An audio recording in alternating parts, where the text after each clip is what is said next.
Nimbola, and welcome to this week's program of Speak Your Mind, live on Gold FM on 100.2 FM, and also delayed on the delayed coverage on FBC TV every Tuesday nights and also at Wednesday morning at 11. Joining me today, I'd like to welcome our guest from the Department of Social Welfare, the Director, Rupeni Fatiaki, as well as the Project Officer, Salote Karikaritu. Bula to the both of you and welcome.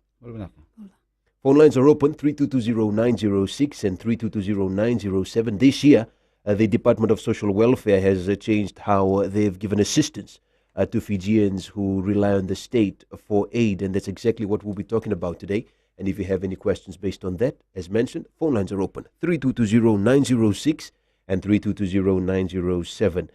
Director, perhaps we'll start off first with you, sir, before we move to Ms. Karikaritu. I understand that your Department of Social Welfare, has introduced new programs, and these programs are to replace the family assistance scheme. Of course, these programs are the poverty benefit scheme and the social pension scheme. We've got a bit to talk about, so let's take it bit by bit. Perhaps we'll start off first with the poverty benefit scheme before we move on. Why was the poverty benefit scheme introduced? Thank you, Wami. As we had discussed last week at the time that we had together, and again, we want to make sure that not everybody is aware of the poverty benefit scheme. The poverty benefit scheme is the new program that we're introducing this year, and it came out after the World Bank report that suggested, after doing the survey, they did suggest that what we were doing in the past. The program that we're doing in the past, which is the family assistance scheme, the approach that we did at the time was we were approaching categories, and that was the elderly, which is 65 years and over, and we had chronic illness, which are people who are medically verified that they cannot work, and also the permanently disabled persons who cannot work and doesn't have any support. So in the past, this was how we approached and give the assistance. So after they did the program, they discovered that the covering was good, but the targeting was not as we would expect it, because the whole benefit or the whole purpose of this assistance is to help those who are the poorest of the poor. So when we were using category approach, now we discovered that some of those recipients who were receiving assistance, who had been assisted by government at the time, were not supposed to be. Like they were not poor, as we would expected, and because we had used the category approach, for example, if a person is chronically ill and goes to the doctor, and the doctor verifies that he cannot work, yes, so they produced that medical report and says, the doctor said I cannot work. So we could not argue with that. So some of them came in, though they were not poor. When we do reviews, we discovered that some of them are not poor. They have good house, everything, or household items. But because of that category that they came in, they came in through and were assisted. So that was the outcome, of the survey or the report that the World Bank did. So because it was poverty targeted, the purpose is to help or assist the poor in the community. The World Bank decided to they did report, and their recommendations for us is to, instead of using category approach, we had to use a poverty approach. And they took the HIES, which is the Household Income and Expenses Survey, which was done in 2002, 3, and 2008, 9. And out of the survey, they suggested it, and they developed a questionnaire that you will use. And it takes into consideration the variables that they used in the survey that was done by the Fiji Bureau of Statistics. And the variables are like your household items, type of house that you live in, house ownership, land ownership, assets, and all these issues. So that's how we had come up with the poverty benefit scheme. So what will happen now is that we will be using that questionnaire. And our people will be assessing cases based on those variables. So the questionnaire will, once it's done, a home visit is a must, compulsory for every application. So it means that anybody could assist. Could apply. Right. Anybody could apply. Before, it's only these three categories But now anybody could apply, but the system will assess it for us, All right. taking those variables. So once the application form is filled, the system will automatically verify it for us. And there's a threshold. For example, now if this threshold is given and anybody that scores below the threshold can be assisted. Anyone that scores above the threshold will not be assisted.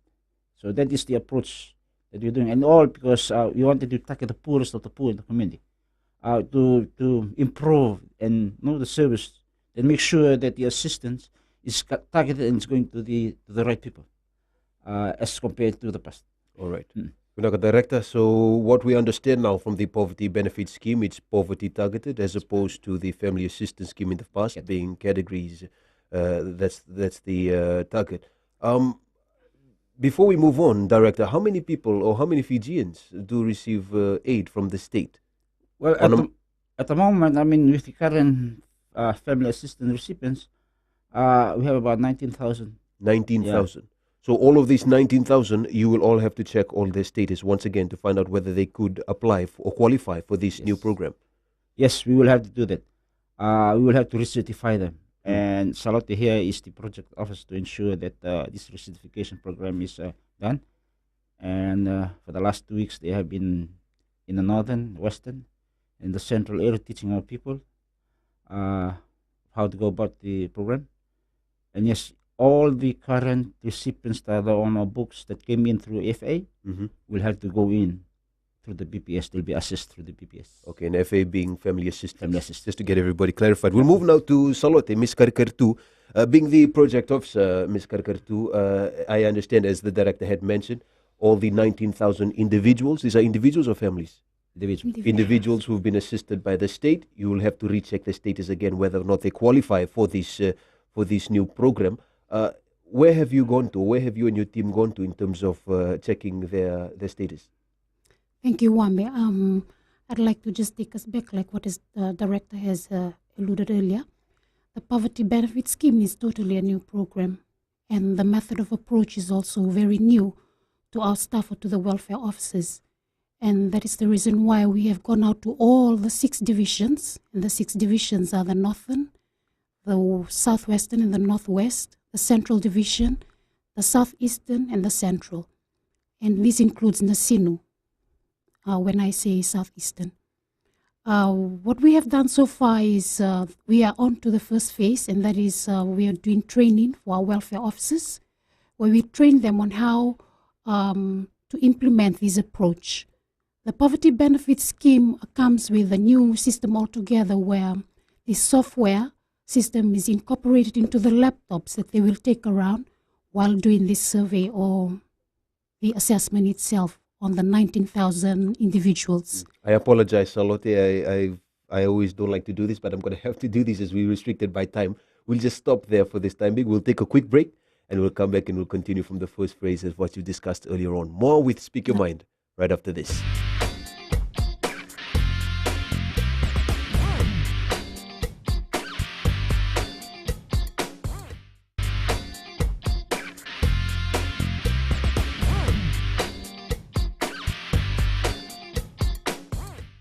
Welcome back to Speak Your Mind. I apologize, Salote, for cutting you off there earlier on, but let's pick up from where we left off. You've mentioned about the first phase of what you and your team are currently in regards of reassessing these 19,000 individuals who are receiving aid from the state. Please pick up from where you left off. Yes, Wambe, like I said, the first phase is the recertification phase.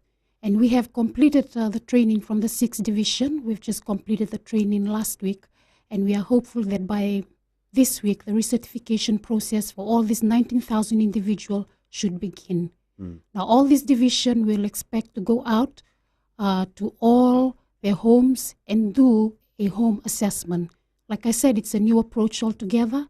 They have laptops provided, and in these laptops, a software system is already incorporated into the system.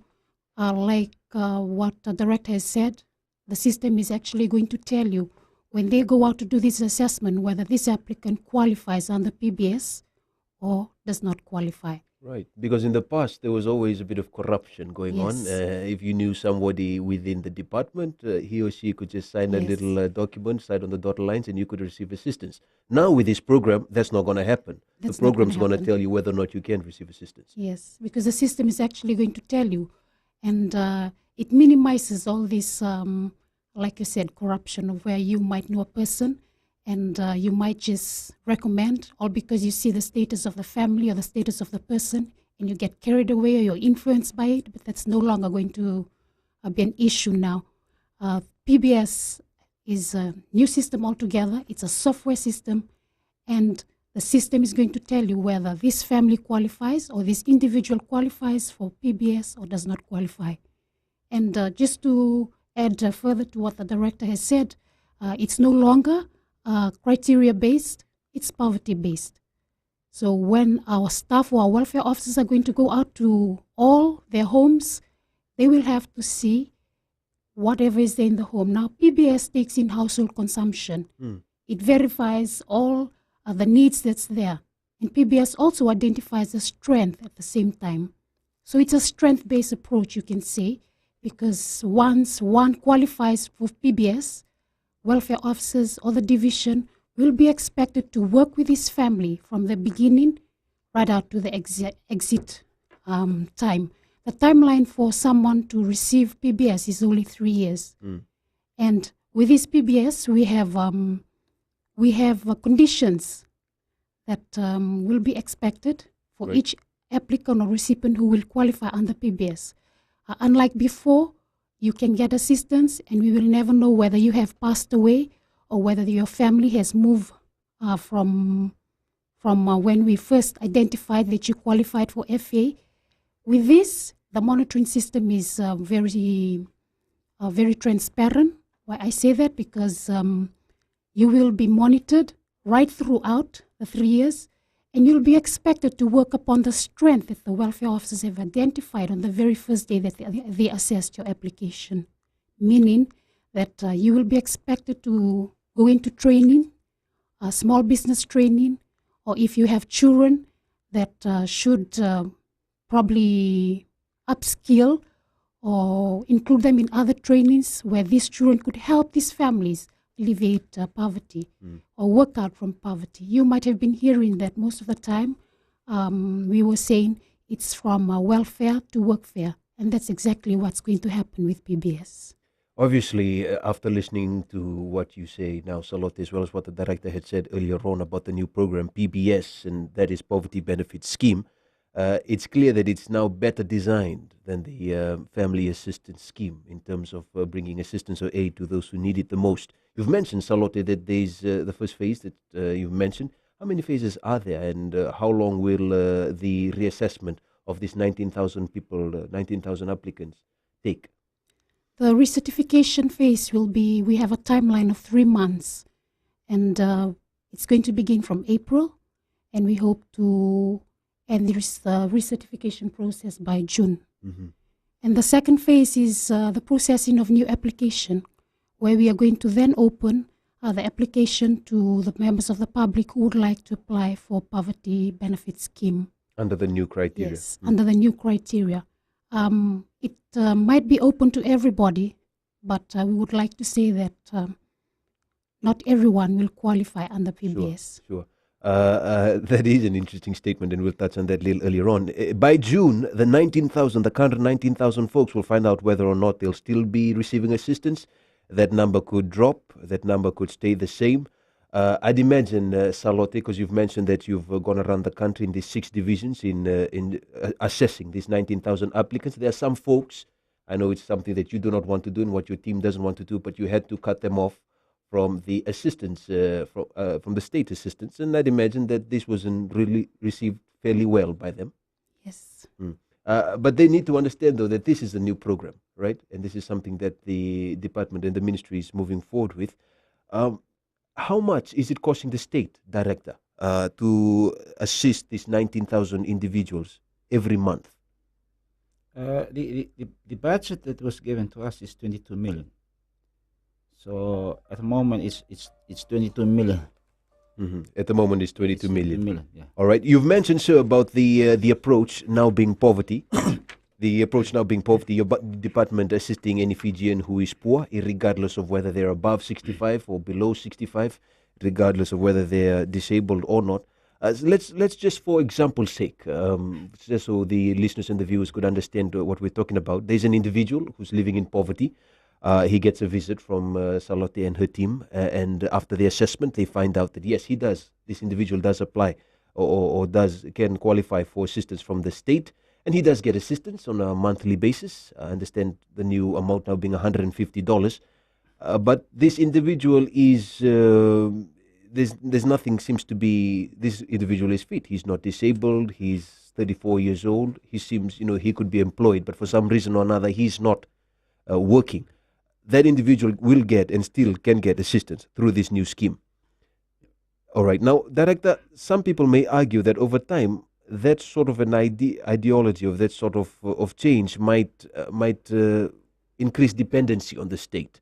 This might the folks might not have anything to work towards. They'll wake up every morning. Well, no point to find employment because at the end of the month I'll get $150 check from the state. Are you worried about that? Yeah. I mean, even before we moved to BPS, we had this problem of dependency.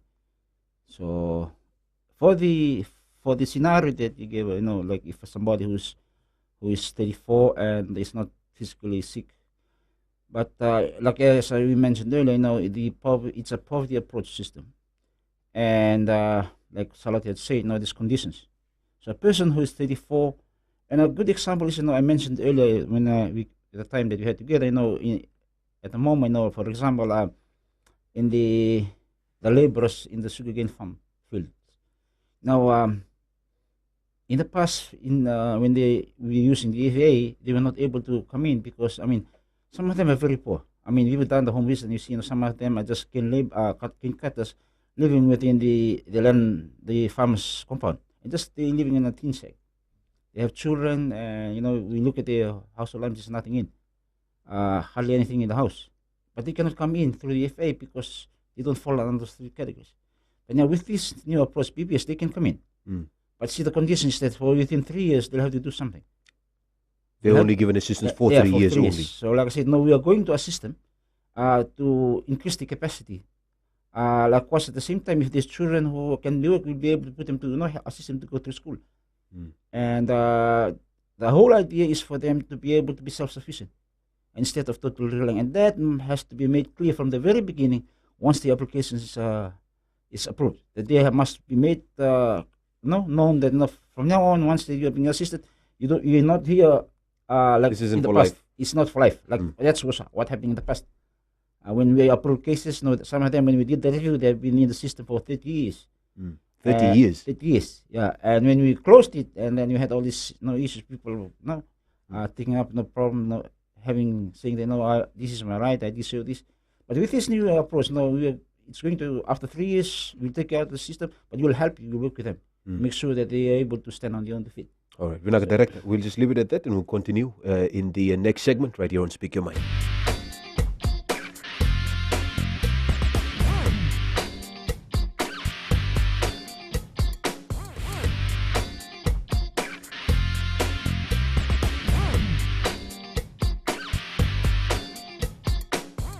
Welcome back to Speak Your Mind. The Director of Social Welfare joins us today, Rupeni Fatiaki, as well as the Project Officer, Salote Karikaritu, 3220906 and 3220907, the direct line into the studio. Director, you mentioned earlier on, before we went to a break, about the conditions in the PBS. It's not for life, as you mentioned, unlike the FA system or the FA scheme in the past. Some folks, shockingly enough, were in that system for almost a little over 3 decades. But with the PBS system, that's not going to be the case. What are the conditions then? If an applicant who does apply and he or she does qualify, what are the conditions that individual must meet within those 3 years? The conditions, the first conditions that we will, we'll have to let them know from the very beginning is that they'll have to declare to us the number of able persons in his or her family. So if they have children who are in the teens or have left school and looking for employment, they'll have to declare to us the number of those children, these able persons, And then the other conditions that we will put down is that no, this is for 3 years. There's a time frame that's given. It's 3 years, and we will work with them for assistance for income generating projects. So they must show within those years, that they have done an effort or shown some effort to help themselves. Which means we will be using them to make sure that they look. I mean, they'll have to show evidence that they're looking for jobs. The children are looking for jobs, or they're looking for training, and we will be able to assist them by giving funds to help them if they want to do some income generating projects. This can be done within those 3 years. We'll assist them through that and train them, give them the funds, and help implement those projects. So yes, they will have to declare to us that these are the number of able children in the house, and they will do their best to. And there's going to be some form of an agreement, a form that they'll have to sign from the very beginning to say, this is the number of my family, household members, this is the number of my children, and we would do our best to try and look for employment. And they'll have to sign that. So we will take that, and we will work with them to help them to implement those kind of projects if they want to. Right, and you can do so with your assistance or with the partnership with NEC, I do understand? Yes, we have this partnership with NEC. NEC does the training. We identify them, we give forward the names to NEC, and NEC does the training. Likewise, NEXMED, and they will take them through the whole process of training, how to start your own business, budgeting, all these issues. Once that is done, then we'll give them the funding. Depending on what type of project that they want, we will fund it. Really? And then we'll take them through.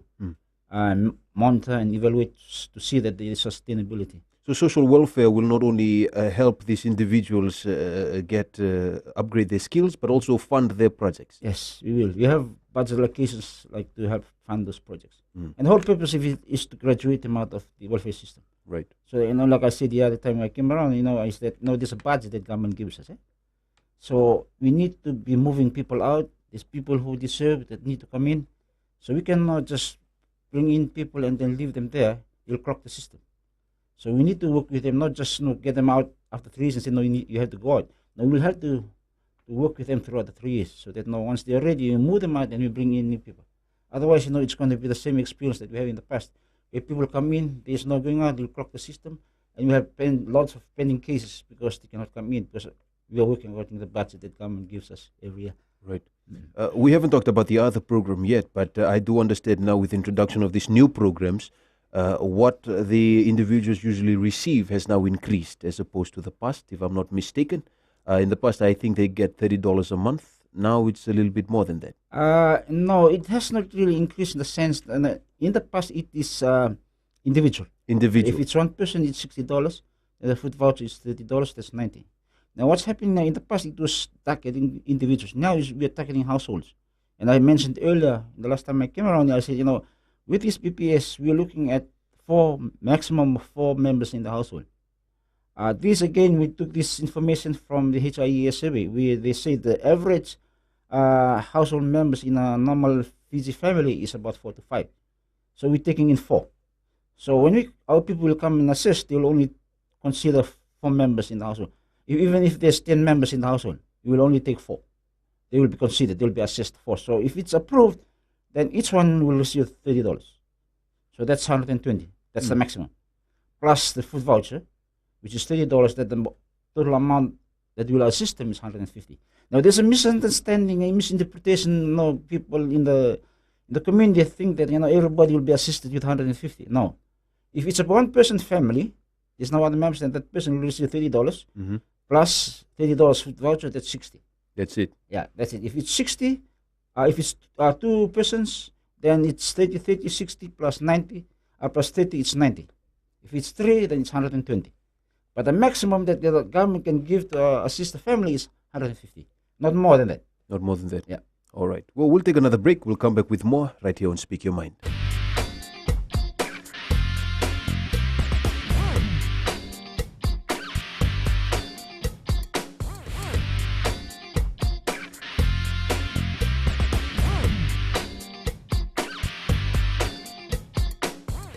Welcome back to Speak Your Mind. Phone lines are open 3220-906 and 3220-907. You can send in your questions as well via email goldfm@fbc.com.fj or find us on Facebook. That's facebook.com/goldfmfiji. The Director of Social Welfare, Rupeni Fatiaki, is here, as well as the Project Officer, Salote Karikaritu. You've mentioned, sir, $150. That's it. That's the maximum per family, with the understanding that only 4 members of the family will be assisted. Of course, if there's less than 4, then it'll be considered the number of family. If it's 3, then 3 will be assistant 2. But if there's more than 4, only 4 will be considered. So we've got that, we've understood that now. When has that already happened this year, Director, or will that wait until the first 2 phases that Salote had mentioned earlier on is completed? It will happen after we do the recertification. So like in the recertification program that our office will do, they'll be assessing that along those lines. So if they come to a family, a current recipient who has been receiving FA before, they will take into consideration the new approach. So if there's 4, or if maybe even there's 6 in the family, they will only assess 4. So it's going to happen with the recertification straight away. Yeah.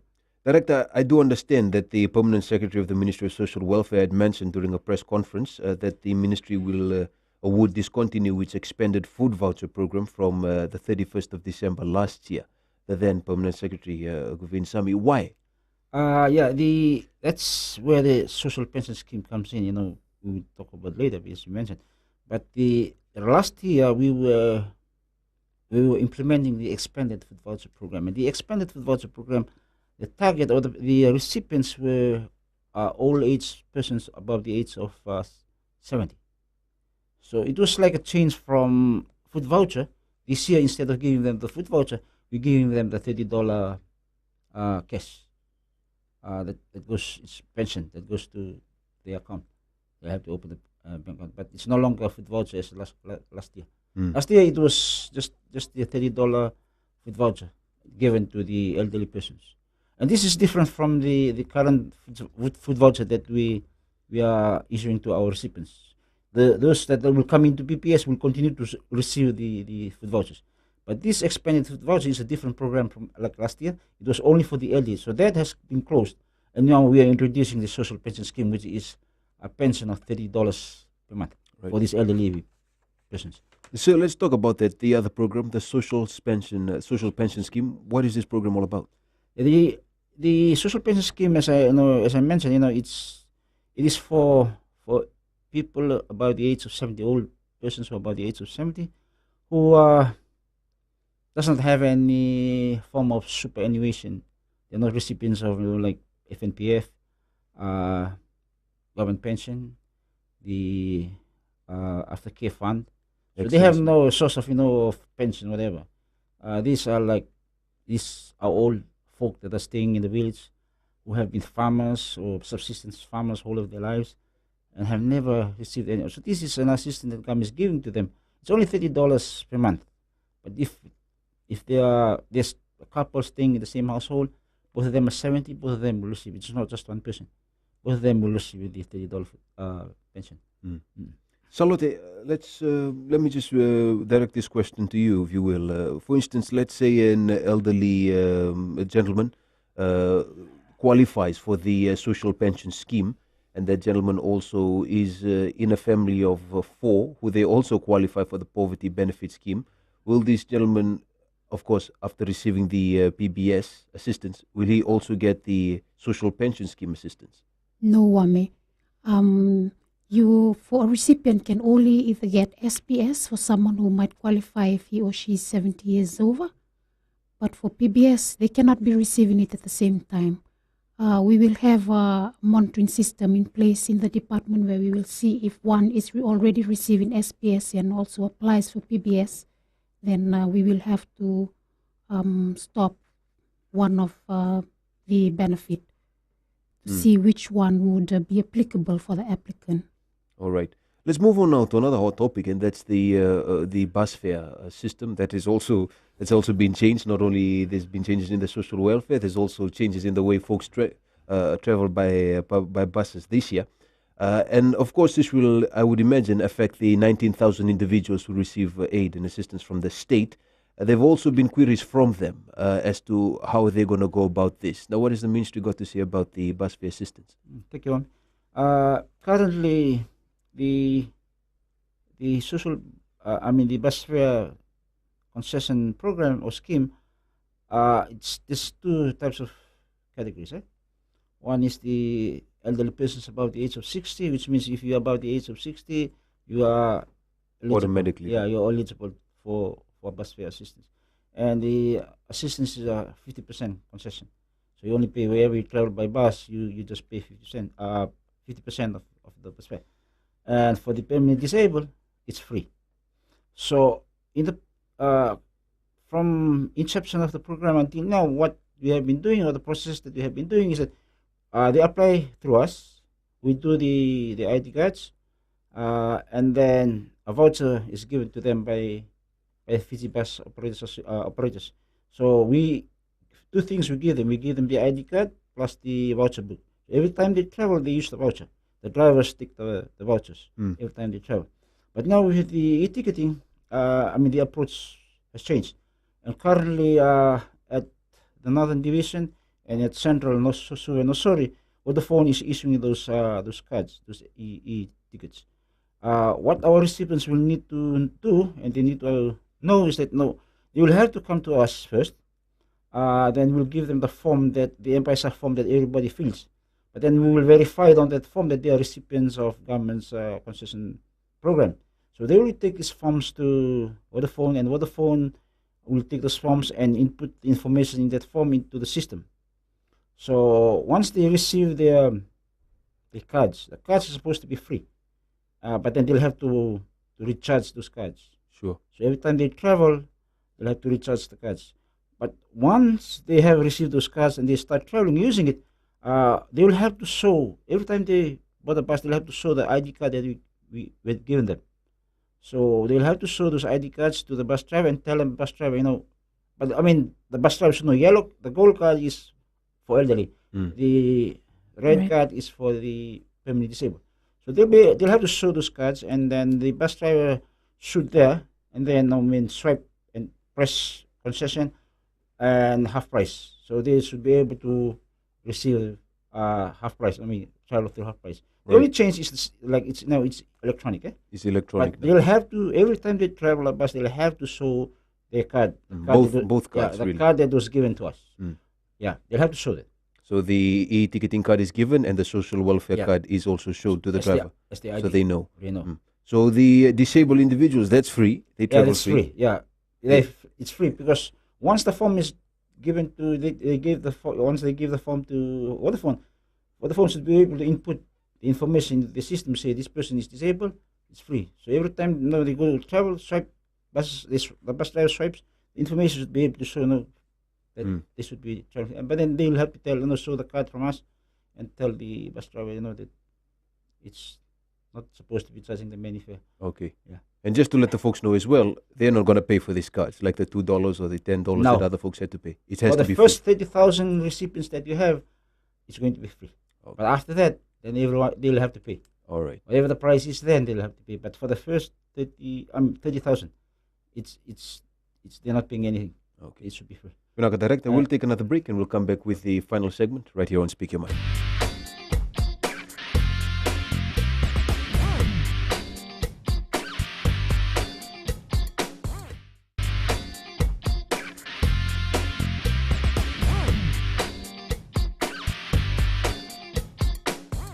Welcome back to the final segment of Speak Your Mind. The Director for Social Welfare, Rupeni Fatiaki, joins me today, as well as the Project Officer, Salote Karikaritu. We've got about 5, 6, 7, maybe 8 minutes left with us before we wrap up this program.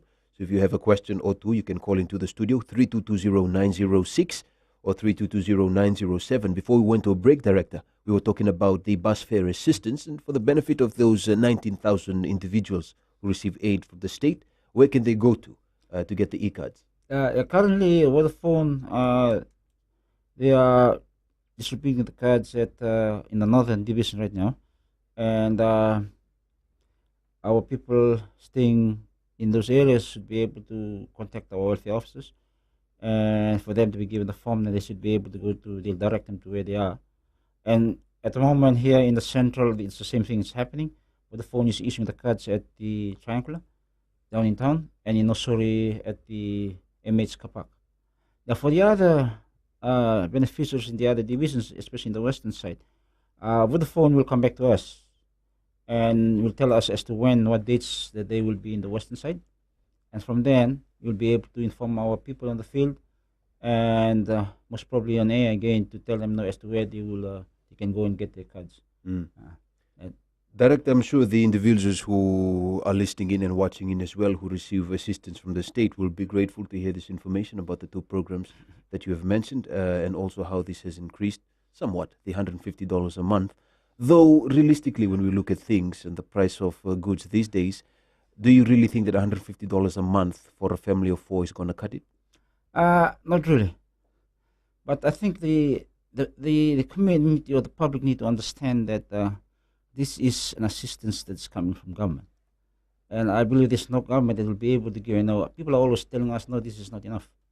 And of course, yes, if you look at it, because the cost of living is gone up now. But this is an assistance that is coming from government to the poorest of the poor. Now, but with the understanding that people will not totally depend on it. So it's like government contributing to your household to help you, and on the same token, you as a family should be able to do something to assist, to help. The government, the assistance that government has given. But unfortunately, a lot of people just totally depend on it, and they don't want to do anything else. Just wait for the end of the month or the beginning of the month to just go and receive those assistance. And then we have cases when people will come to us and they're doing some type of work, and they're earning about $70 or even $80 a week. So you compare the times that 4, it's more than the $60 that we're giving them. But they don't seem to see that that to realize that what government is giving is very minimal compared to what they are receiving weekly. And I think that is the challenge that we have, that we need to continue to tell the people, government is willing to assist you, but you must also assist yourself, what President Kenya said, not what the country can do for you, but what you can do for the country. And I think that's the message that we need to continue to tell the people. It's good that they do something to get out of the poverty cycle, and then there's a lot of opportunities that if they are willing to, they have the desire and the determination. They will be able to do that. To get away from that, that dependency syndrome. We would like to encourage people to do that, because if they continue to stay in the welfare assistance, it's like kind of a bondage, and they'll always be there, like we have experienced in the past. They come in, children now adults, the grandchildren are still there. It's kind of a bondage, and we would encourage people to look at other means. Of course, what government is giving them is minimal compared to the cost of living, but we would encourage them to do something to help themselves. Director, the recent enhancement of Fiji's social welfare, do you think it now puts the country in the forefront of social development in the region? Well, yeah, of course, yes, yeah. When we started in 2010, when we at that time we were paying using manual system vouchers for all our receipts, and it was quite an enormous task. So we came out and we went electronic, and now the majority of them, except for a few in the Maritimes, are now receiving their funds through the bank. It was a big thing, in the region, and we had invitations from around the region. The former PS was going around, talking about this, because the invitations that came. Yes, of course, it is. It has put us, up, within the region, especially in the area of social protection. Not only the region, but Fiji's case was also discussed in international. Even we were invited to India last year to come and talk about these new programs that we are doing here in the country. All right. Well, Vinak, Director, I think we've got, that's it. We've wrapped up our program for today. I'd like to thank your attendance, the Director of Social Welfare, Rupeni Fatiaki, on the program, as well as the project officer Salote Karikaritu. Binabole for coming by. Thank you. And with that, we wrap up this week's program of Speak Your Mind. Till next time, I'm Wame Valentine. Bye for now.